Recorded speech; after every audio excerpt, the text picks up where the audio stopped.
निशांश YouTube channel पर आज हम पढ़ने जा रहे हैं एक अच्छा सा टॉपिक जो मेडिकल में, जेई मेंस में, एडवांस में भी क्वेश्चन देता है बेटा। और उस टॉपिक का नाम है संकरण और ये रासायनिक बंध से रिलेटेड है, ध्यान रखना। तो हमारा टॉपिक का नाम है आज का टॉपिक संकरण। ठीक है। अब सवाल ये उठता है कि संकरण कौन से अणुओं पे निकाला जाता है। तो संकरण दो से ज्यादा परमाणुओं से जो अणु बने होते हैं उन पे निकाला जाता है। तो संकरण में पहला बिंदु बेटा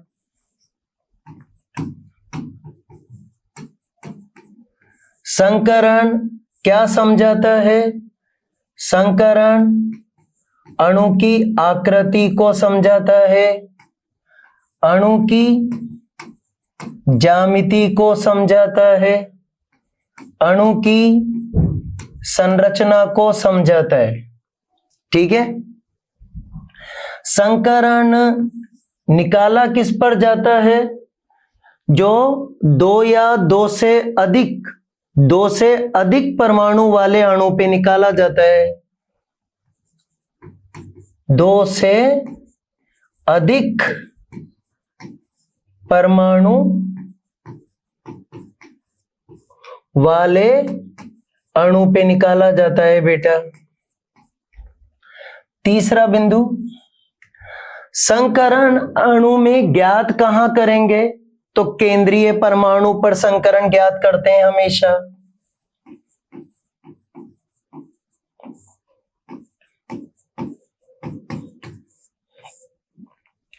केंद्रीय परमाणु कैसे पहचानेंगे बेटा?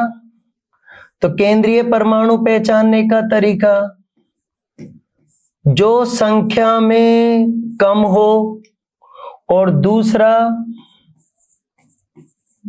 बंध ज्यादा बनाए। जैसे फॉर एग्जांपल CH4 में, NH3 में, H2SO4 में, HS3PO4 में, HNO3 में। अगर कोई आपसे पूछे कि केंद्रीय परमाणु कौन है, तो इसमें केंद्रीय परमाणु कार्बन है क्योंकि संख्या में कम है। इसमें केंद्रीय परमाणु नाइट्रोजन है क्योंकि हाइड्रोजन तो 3 बार है बेटा। इसमें सबसे कम कौन है? हाइड्रोजन। इसमें सबसे कम कौन है? देखो फास्फोरस। इसमें सबसे कम है हाइड्रोजन भी और नाइट्रोजन भी। पर हाइड्रोजन कितने बंध बनाता है बेटा? 1 बंध बनाता है, जबकि नाइट्रोजन क्या करता है? 3 बंध बनाता है। तो केंद्रीय परमाणु किसे कहोगे आप? क्या सिखाया मैंने आपको? जो संख्या में सबसे कम हो और बंध ज्यादा से ज्यादा बनाए उसे केंद्रीय परमाणु कहते हैं। यही था ना सर हमारा आंसर? ठीक है। अब आगे, सर संकरण में होता क्या है? ठीक है।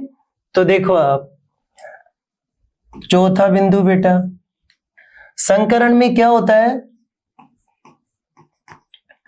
केंद्रीय परमाणु आपने सुना। अब केंद्रीय परमाणु के पास क्या होते हैं? कक्षक। और कक्षक आपस में मिश्रित होते हैं बेटा, यानी मिक्स हो जाना। तो ये जो कक्षक हैं वो आपस में मिक्स हो जाते हैं और मिक्स हो करके नए कक्षक बनाते हैं और इन नए कक्षक को बोला जाता है संकरित कक्षक।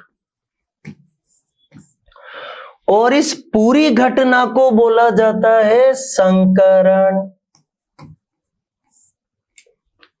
क्लियर यहां तक? अब ये जो कक्षक हैं ये बाह्यतम कक्षा के होने चाहिए।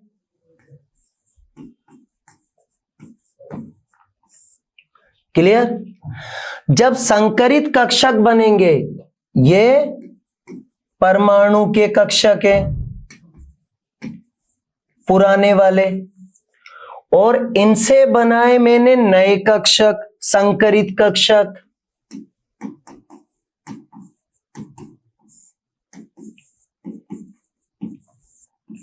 क्लियर?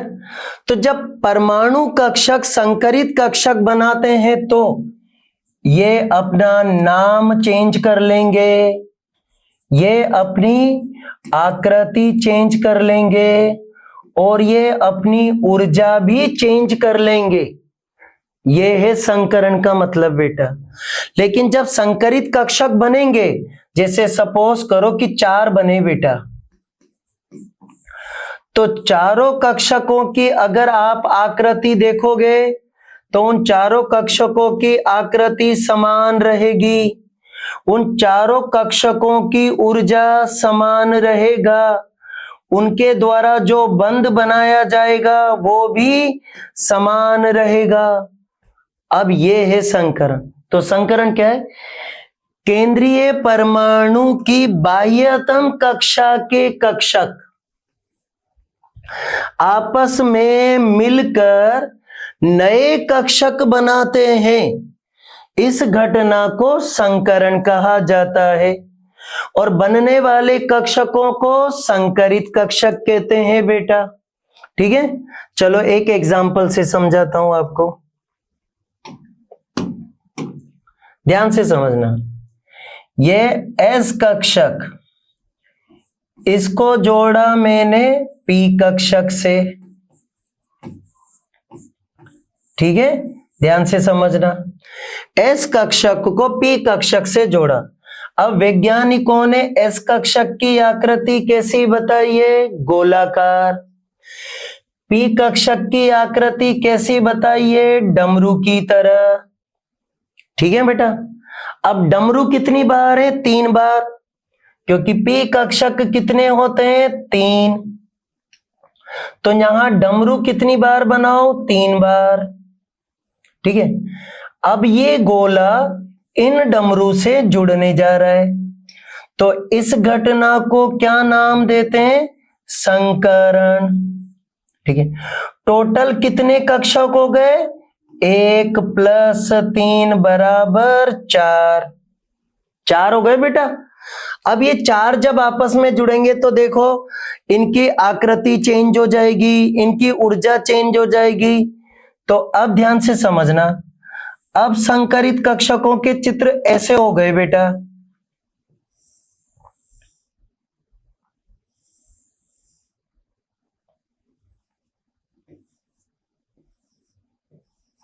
अब बताओ, चारों कक्षक एक जैसी आकृति वाले हुए नहीं हुए? हो गए ना। अब इधर भी 4 हैं तो इधर भी कितने बने? 4। अच्छी बात क्या है कि जितने कक्षक जुड़ते हैं उतने ही नए कक्षक बनते हैं। ठीक है बेटा। अब इन कक्षकों की आकृति उनकी तरह हल्की हल्की मैच कर रही है बेटा। हल्का हल्का तो दिखेगा ना, क्योंकि ये उन्हीं से बने। ठीक है। तो अब इन्हें नाम क्या देंगे? sp3। अब ये नामकरण समझो आप। नामकरण क्या है सर? जुड़ने वाले कक्षकों से ही संकरण का नाम बनता है। तो संकरण का नाम क्या है? sp3। अब एक और बात, इस वाले का नंबर 1 का नाम, नंबर 2 का नाम, 3 का नाम और 4 का नाम। अब इन चारों पत्तियों का नाम भी अगर आपसे कोई पूछे तो क्या बोलना बेटा? sp3 sp3 sp3 sp3। अब बोलो, आया समझ में कुछ? तो संकरण का अर्थ क्या है? कक्षकों को मिलाकर के उतनी ही संख्या में नए कक्षक बनाना, और संकरण का नाम भी उसी से बनेगा, और जो नए कक्षक बनेंगे उनका नाम भी वो ही रहेगा। क्योंकि आपने पहले पढ़ा है बेटा कि इनकी आकृति समान होती है, ऊर्जा समान होती है, बंध समान होता है, इनका नाम भी समान होता है। बोलो, आया संकरण का मतलब समझ में बेटा? अब दूसरी नई बात, संकरण अगर ज्ञात करना चाहते हो आप, तो केंद्रीय परमाणु के बाह्यतम कक्षा के इलेक्ट्रॉन याद रखना सीखो बेटा। तो आपको अब मैं क्या सिखा रहा हूं?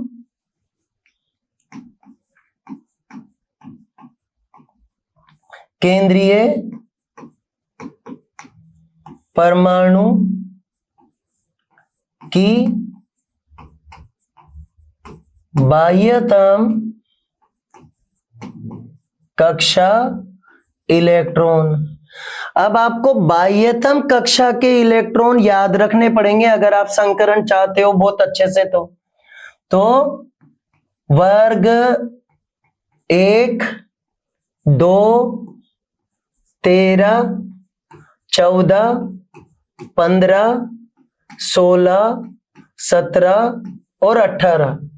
थोड़ी तो परेशानी होगी पर याद कर लोगे तो मजा आ जाएगा बेटा। कैसे? हे, ली, ना, टी, रब, से, फरियाद। इनके पास इलेक्ट्रॉन कितना होता है? 1। याद कर लो। हे, ली, ना, की, रब, से, फरियाद, इलेक्ट्रॉन 1। बेटा, मांगे, कार, स्कूटर, बाप, राजी, इन पर इलेक्ट्रॉन कितने होते हैं? 2। वर्ग 13, बैंगन, आलू, गाजर, इन, ठेला, इनके पास इलेक्ट्रॉन 3 होते हैं। याद रखना बेटा। कैटरीना, से, गीत, सुने, प्रभु, इनके पास इलेक्ट्रॉन 4 होते हैं। नाना, पापा, आशु, सब, बीमार, इनके पास इलेक्ट्रॉन 5 होते हैं। याद रखना। ओल्ड, स्टाइल, से, टी, पो, इनके पास इलेक्ट्रॉन 6 होते हैं बेटा। फिर कल, बाहर, आई, आंटी, इनके पास इलेक्ट्रॉन 7 होते हैं। ठीक है। उसके बाद हीलियम को हटा दो।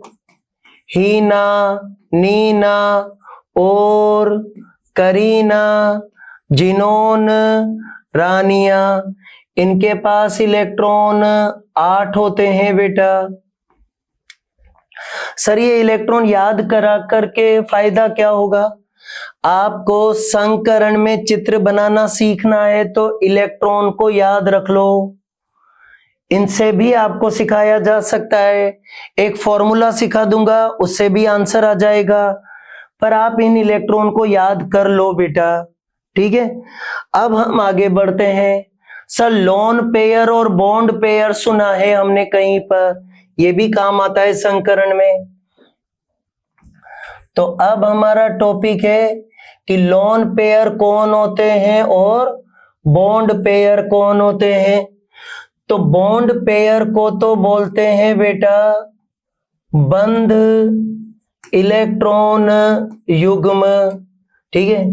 लोन पेयर को बोलते हैं एकांकी इलेक्ट्रॉन युग्म, या लोन पेयर को क्या बोलते हैं? एकाकीकृत इलेक्ट्रॉन युग्म भी बोलते हैं बेटा। अब सर ये लोन पेयर बॉन्ड पेयर मेरे को समझ में नहीं आते, ऐसा बच्चों को समझ में, तो एक एग्जांपल समझाता हूं। ये रहा NH3, इससे समझ लो आप बेटा। NH3 में केंद्रीय परमाणु कौन है? नाइट्रोजन। नाइट्रोजन को रखो 1 2 3 4 5। अब आप देखो कि ये हाइड्रोजन के साथ बंध बना रहा है नहीं बना रहा, तो 1 2 3। ठीक है बेटा, अब सोचो आप, क्या इसने यहां से यहां तक बंध बनाया, इसने भी बंध बनाया और इसने भी बंध बनाया, तो इन रस्सियों से आपने क्या देखा कि बंध बना, और बंध बनाने के लिए भी किसकी आवश्यकता होती है, इलेक्ट्रॉन युग्म की। तो इसे हमने नाम दे दिया बॉन्ड पेयर, बंध युग्म। अब आप देखो, क्या ये भी इलेक्ट्रॉन का जोड़ा है, जोड़ा तो है ना बेटा, तो आप लिख दो इलेक्ट्रॉन युग्म। पर क्या ये बंध बना रहा है, क्या नहीं बना रहा। क्या ये अकेला पड़ा है क्या, हाँ सर ये तो अकेला है, और अकेले को क्या बोलते हैं, अलोन। अलोन यानी होता है अकेला, तो वहां से रख दिया लोन पेयर, तो इसे अंग्रेजी में कहते हैं लोन पेयर। क्लियर यहां तक। अब लोन पेयर बॉन्ड पेयर आने लगे समझ में सर। तो संकरण के प्रकार क्या है, संकरण कितने टाइप का होता है, अब ये समझें।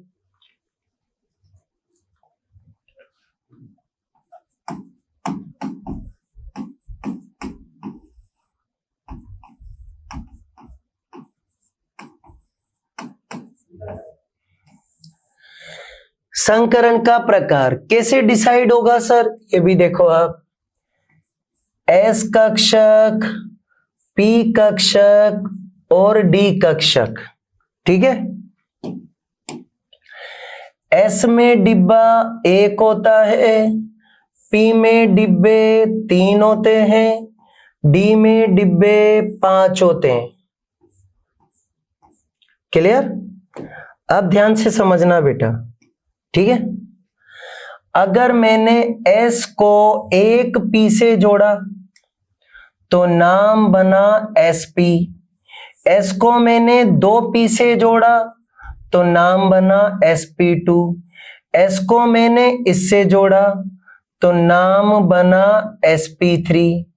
S को मैंने इस D से जोड़ा पूरा तो क्या बोलेंगे, SP3D बेटा। फिर मैंने इसको एक और डी से जोड़ा तो SP3D2 बेटा। एक और बार जोड़ा बेटा मैंने तो क्या बना, SP3D3। ये है संकरण के प्रकार। देखो आप, अब ये क्या सिखा रहे हैं बेटा, ये मुझे डिब्बों के बारे में बता रहे हैं, कक्षक के बारे में बता रहे हैं, कौन किस से जुड़ रहा है ये बता रहे हैं। जैसे किसी ने मेरे से पूछा कि सर SP3D2 का मतलब बताओ, तो आप क्या बोलोगे, S का 1 कक्षक, P के 3 कक्षक और D के 2 कक्षक जुड़े होंगे, तब जाकर के नाम क्या बना होगा बेटा, SP3D2 बना होगा। तो देखो नाम से वापस डिब्बे बनाना आ गया, डिब्बों को जोड़ करके नाम बनाना आ गया। ठीक है, अब मुझे संकरण समझ में आने लगा, डिब्बों की संख्या समझ में आने लगी, तो अब इनकी आकृतियों के बारे में जानकारी लेते हैं बेटा। ठीक है, तो संकरण, संकरण का नाम आने लग गया, संकरित कक्षक। संकरित कक्षक की संख्या बता देना बेटा अब आप, और अब आपको इनका चित्र बनाना सिखा देता हूं, इनकी आकृति भी समझा दूंगा, ज्यामिति भी समझा दूंगा। तो अब हम इनके जो संकरण पढ़े हमने, इनके चित्र कैसे होंगे, तो अभी तो काल्पनिक है, लेकिन हम इनको ओरिजिनल उदाहरण में कन्वर्ट कर लेंगे। तो एक एक को समझो बेटा। तो सबसे पहले SP लेते हैं, फिर sp2 लेंगे और फिर sp3 लेंगे बेटा, ठीक है यहां तक। फिर हम इधर ले लेंगे sp3d ले लेंगे और sp3d2 ले लेंगे और sp3d3 ले लेंगे, ठीक है। चलो अब देखो, sp2 का मतलब क्या सीखा, s का एक डिब्बा और p का एक डिब्बा जुड़ा होगा, ठीक है सर। अब नए कक्षक बने तो उनका नाम भी क्या होगा, sp होगा। उनकी संख्या कितनी होगी सर, 2 होगी। कितनी होगी, 2, क्योंकि 2 डिब्बों से कितने डिब्बे बनेंगे, 2 ही बनेंगे। अब इसकी आकृति कैसी बताइए बेटा, सरल रेखा बताइए। अब सरल रेखा का चित्र देखो कैसा होगा। तो यहां पर x को केंद्रीय परमाणु माना, तो एक बंद इधर से, एक बंद इधर से। सर इसको अगर मैं ऐसे खड़ा बना दूं तो तब भी बेटा ये सरल रेखा ही कहलाएगा। तो ये वाला चित्र और ये वाला चित्र सेम है, क्लियर। अब sp2 की आकृति होती है समतल त्रिकोण बेटा। समतल त्रिकोण यानी कि पराठा, मम्मी पराठे बनाती है ना, तो पराठा कैसा होता है, त्रिकोण टाइप से, उस तरह से 1 2 3 इस तरह बेटा। आप इसे ऐसे भी बना सकते थे, 1 2 और 3। sp3 की आकृति होती है चतुष्फलक। चतुष्फलक का अगर टुकड़े करें तो 4 फलक हो गए बेटा, इनका मतलब नॉर्मली।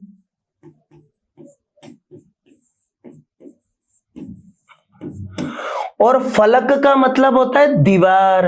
फलक का मतलब क्या होता है बेटा, दीवार होता है, ठीक है। तो चलो चित्र में समझते हैं, देखिए इसको। ये रहा केंद्रीय परमाणु, तो 1 2 3 और 4, ठीक है। अब इसको ऐसे समझो बेटा, ये वाला x इन तीनों उंगलियों के यहां पर बैठा है, 1 2 3, समझ गए मेरी बात। इन तीनों उंगलियों के यहां पे है x बेटा, ठीक है, x लिख देते हैं यहां पे। अब ये देखो आप, इस x को मैंने इससे जोड़ा, इससे जोड़ दिया, इससे जोड़ा, इससे जोड़ दिया, अब इससे जोड़ा बेटा। तो इस तरह की आकृति को कहते हैं चतुष्फलक।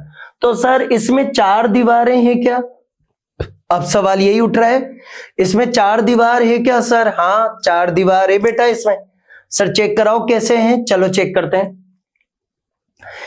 एक दीवार ये रही, एक दीवार इधर से, एक दीवार, तो 3 दीवारें तो यही हो गई ना बेटा, 1 2 3, ठीक है। एक ये रही बेटा, ठीक है। अब इससे दीवार बनाई एक, तो कितनी हो गई, 4, तो कितना बन गया, चतुष्फलक। क्या बन गया, चतुष्फलक।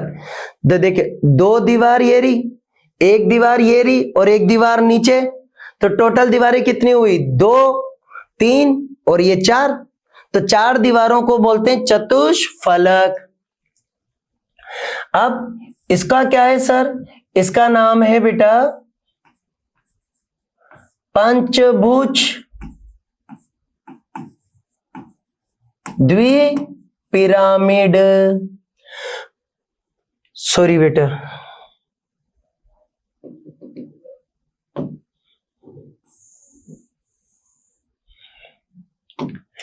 sp3d का अर्थ है त्रिकोण, त्रिकोण द्विपिरामिड। क्या है इसका नाम बेटा, त्रिकोण द्विपिरामिड। त्रिकोण द्विपिरामिड जैसा मतलब एक पराठा लिया बेटा अपन ने, ये पराठा ले लिया, ठीक है। अब इस पराठे पर क्या करा किसी बच्चे ने एक लाइन ऊपर खींच दी और एक लाइन नीचे खींच दी बेटा, ठीक है। जैसे ये एक पराठा है तो एक लाइन इसके आगे से और एक लाइन इसके पीछे से जा रही है, तो ये ऐसे दिखेगा बेटा आपको, देखो ऐसे एक लाइन ऊपर एक लाइन नीचे दिख रही है ना, देखो मेरे हाथ में, आगे बात समझ। तो इसे बोलते हैं त्रिकोण द्विपिरामिड, इसको बोलते हैं बेटा अष्टफलक। क्या है इस आकृति का नाम? अष्टफलक। और पुरानी किताबें अगर आप पढ़ोगे तो इसका एक और नाम है बेटा, वर्गाकार द्विपिरामिड। क्या नाम है इसका? वर्गाकार द्विपिरामिड नाम है। अब वर्ग क्या होता है? जैसे एक कागज है, जैसे अपन ये ले लेते हैं, सपोज करो ये ले लिया सर हमने, ये एक चौकोर डिब्बा है, तो इस चौकोर डिब्बे में एक लाइन इसके ऊपर और एक लाइन इसके नीचे, ऐसे देखो बेटा, अब दिख रहा है ओरिजिनल में, तो इसको बोलते हैं अष्टफलक।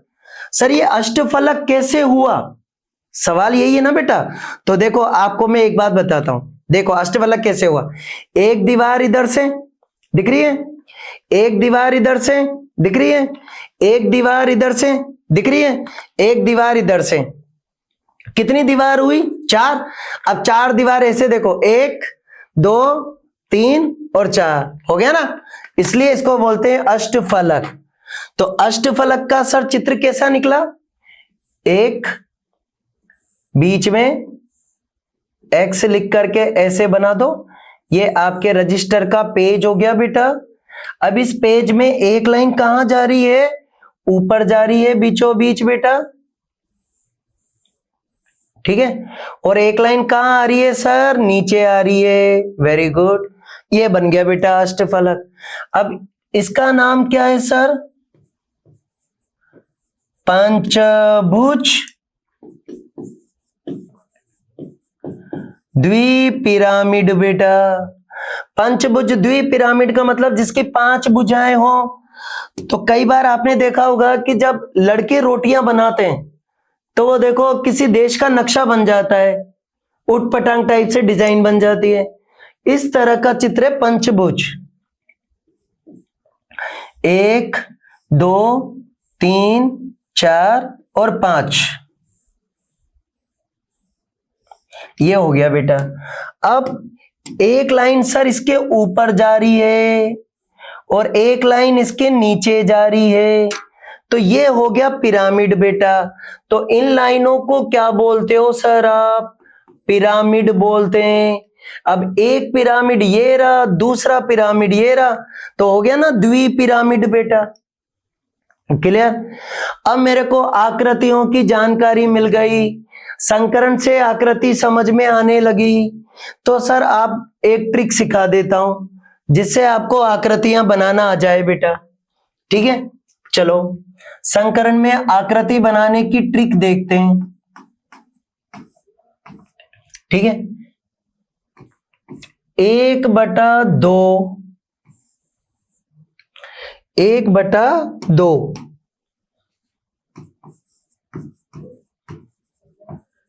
केंद्रीय परमाणु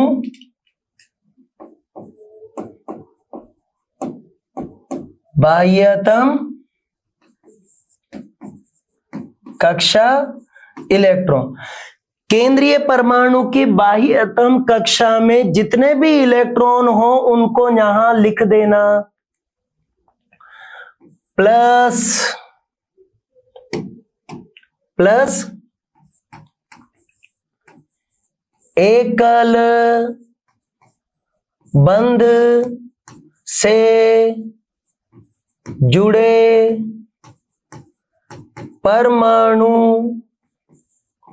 की संख्या।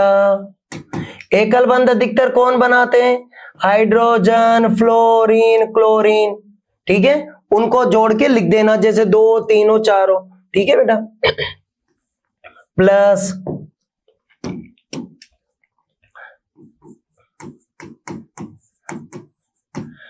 ऋण आवेश का मान, ऋण आवेश का मान जो भी आए तो केवल वैल्यू रखना, माइनस का 2 है तो 2 रखना, माइनस नहीं रखना बेटा, ठीक है।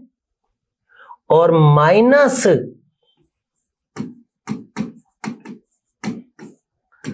धनावेश का मान, इसे जब आप हल करोगे बेटा तो आपको कुछ डिजिट मिलेंगे।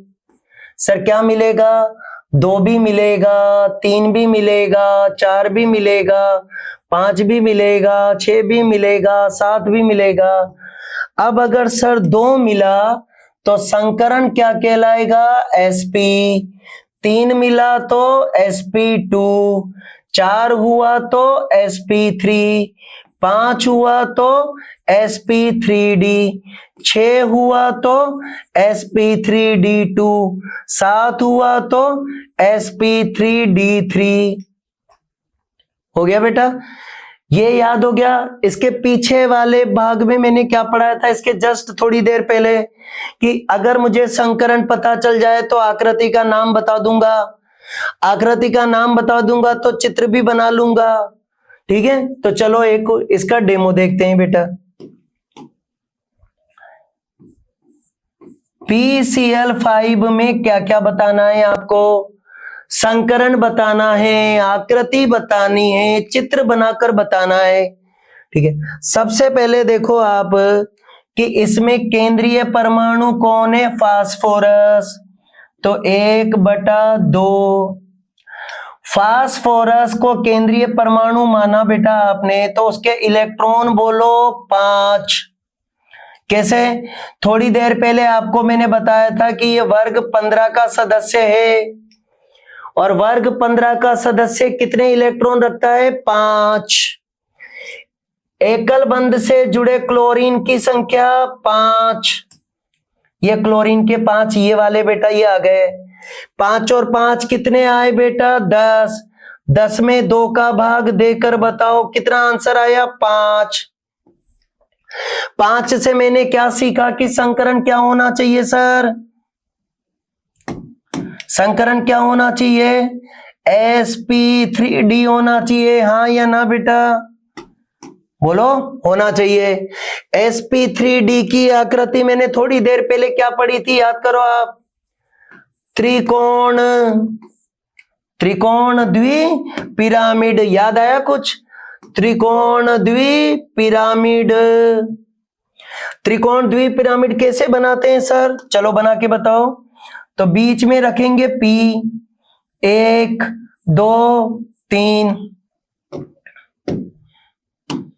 एक लाइन ऊपर जाने दो बेटा, एक लाइन नीचे जाने दो। अब इन पर क्या चिपका दो? क्लोरीन। तो एक क्लोरीन ऊपर, दूसरा क्लोरीन, तीसरा, चौथा, पांचवा।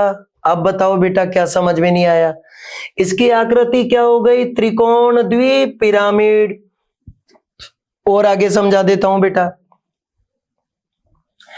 किसी ने कहा कि SF6 का चित्र बनाओ सर आप। तो SF6 में आप ये तो बताओ कि केंद्रीय परमाणु कौन है? तो क्या आंसर आया? सल्फर। 1/2। सल्फर के इलेक्ट्रॉन कितने हैं? 6 बेटा। एकल बंध से जुड़े फ्लोरीन भी कितने? 6। 6 और 6 12। 12 में 2 का भाग दो, आंसर आ गया 6। 6 का मतलब संकरण में बोलो sp3d2 बेटा। याद आ गया? अब इसको चित्र में बना देते हैं। तो बीच में किसको रखा? सल्फर को। आकृति का नाम क्या है सर? बोलो। अष्टफलक। क्लियर? अब बताओ, 1 2 3 4 5 6। अब इन पर क्या चिपका दें सर? फ्लोरीन। तो 1 2 3 4 5 6। ये आपके चित्र तैयार बेटा। सर इसके अलावा किसी और का एक और ले लेते हैं। AlCl3 का चित्र बनाओ सर। बना देते हैं बेटा। सबसे पहले देखो कि इसमें केंद्रीय परमाणु कौन है? एल्यूमिनियम। तो 1/2। एल्यूमिनियम के पास कितने इलेक्ट्रॉन होते हैं? वर्ग 13। 13 का मतलब कितने इलेक्ट्रॉन होने चाहिए सर? 3। तो 3 इलेक्ट्रॉन। एकल बंध से जुड़े क्लोरीन की संख्या भी 3। 3 और 3 6।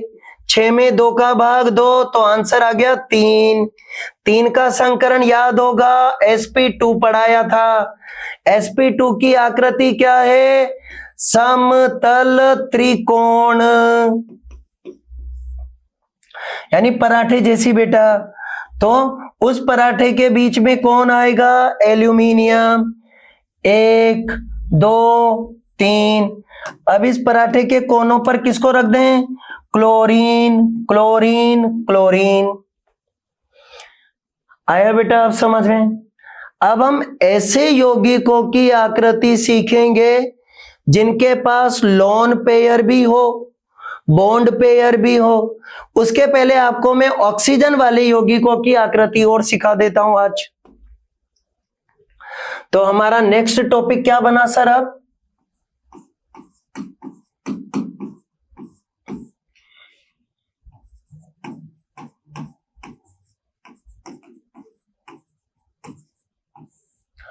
ऑक्सीजन वाले यौगिक बेटा। ऑक्सीजन वाले यौगिकों का चित्र बनाना है तो क्या करें सर? तो कुछ बिंदु हैं, फॉलो करो। सबसे पहले क्या करना है बेटा? केंद्रीय परमाणु निकालो। केंद्रीय परमाणु पर क्या निकालो? संकरण। संकरण के बाद उसका रेखा चित्र बना डालो बेटा। और इस रेखा चित्र में सबसे पहले किसको जोड़ो? ऑक्सीजन को। और फिर उसके बाद किसको जोड़ो? हाइड्रोजन को। ये चित्र बनाने की टेक्निक खत्म। सर इससे चित्र बन जाएगा क्या? आपको मैं देता हूं सर, आप देखो। H2CO3 का चित्र ट्राई करेंगे, H2SO4 का चित्र ट्राई करेंगे, HNO3 का चित्र ट्राई करो आप, H3PO4 का चित्र ट्राई करो बेटा, HClO4 का चित्र ट्राई करो, HNO2 का चित्र ट्राई करो आप। और बोलो, ठीक है सर? अब किसका चित्र ट्राई करके बताऊं आपको? मैं H3PO4 समझा देता हूं आपको। H3PO4 में केंद्रीय परमाणु कौन निकला? फास्फोरस। तो 1/2। फास्फोरस के इलेक्ट्रॉन बोलो 5। एकल बंध से जुड़े हाइड्रोजन 3। हाइड्रोजन को तो लेते हो सर आप, ऑक्सीजन को क्यों नहीं लेते? क्योंकि ऑक्सीजन 2 बंध बनाता है बेटा। और हमारी टेक्निक किस पे चलती है? एकल बंध वालों पर। और एकल बंध कौन बना रहा है? हाइड्रोजन। तो उसको लेंगे ना बेटा, ठीक है? तो कितना आंसर आया बेटा? 8/2। 8/2 का मतलब 4 आया। 4 का रिजल्ट क्या निकला? sp3। अब sp3 बना के बताओ सर। तो बीच में क्या करते हैं? p लिख देते हैं। 1 2 3 4। अब इन चारों पर क्या चिपका दें sir? Oxygen. O O O O। अब आपको हाइड्रोजन भी चिपकाने, तो इन 4 में से 3 जगह पर क्या चिपका देंगे? हाइड्रोजन चिपका देते हैं। Hydrogen hydrogen hydrogen. लेकिन ये ऑक्सीजन कैसी रह गई बेटा? अकेली। और अकेली ऑक्सीजन को कितने बॉन्ड बनाती है? 2। आ गया समझ में? अब आप भी ट्राई कर सकते हैं संकरण के लिए। सबसे बेस्ट तरीका है, अब आपको ऋण आयन और धन आयन के चित्र बनाना सिखाता हूं मैं आपको, ठीक है? पर ये हम इसके नेक्स्ट वीडियो में देखेंगे बेटा। ओके।